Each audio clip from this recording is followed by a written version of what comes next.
Bismillahirrahmanirrahim.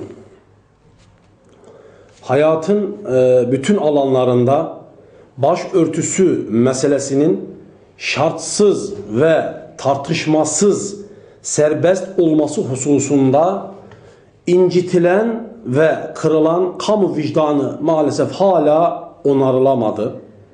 Belli periyotlardaki çözüldü heyecanı maalesef bir anda boşluğa düşüyor ve mesele yine tali bir mesele olarak üzülerek ifade etmemiz gerekir ise raflara kaldırılıyor.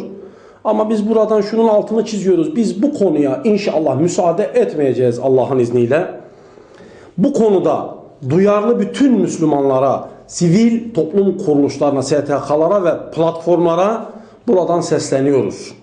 Madem ki çözüldü bu iş argümanları çokça kullanılmaya başladı, o halde artık çözün diyoruz.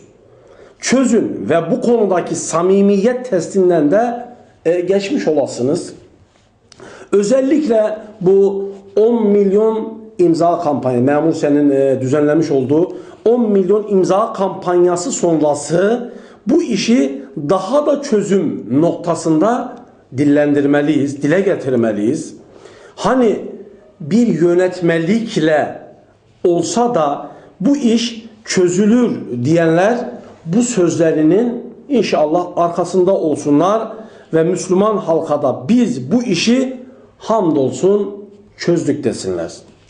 Bir de sadece kamusal alanda bu işin çözüleceği gibi meseleyi kısıtlandırıcı bir anlayış içerisinde olunmasın. İlk öğretimde, özellikle lisede, üniversite ve tüm kamusal alan. Kimse kusura bakmasın ama liseliye de kimse akıl bali olmamış çocuk muamelesi yapmasın ve çocuklarımızın kimse başörtüsü, izzeti, şerefi ve haysiyetiyle oynamasın.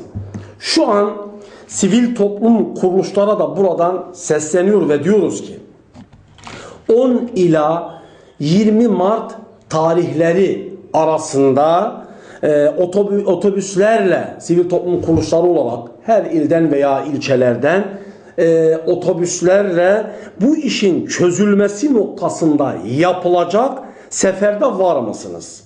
Lütfen eğer biz de bu işin çözümünde samimiysek bir olalım, diri olalım, sesimiz tek bir ses ve gür bir ses olarak çıksın ve bu iş çözülsün diyorsak birbirimizi bu haberle bilgilendirmek hususunda İnşallah gayretli olalım. Meselenin içeriğini sonrasında inşallah sivil toplum kuruluşlarıyla bir araya geldiğimizde konuşuruz. Nasıl hareket edeceğimizi, nasıl gideceğimizi, Ankara'da neleri yapacağımızı, hangi adımları atacağımızı bir araya geldiğimizde konuşuruz diyoruz.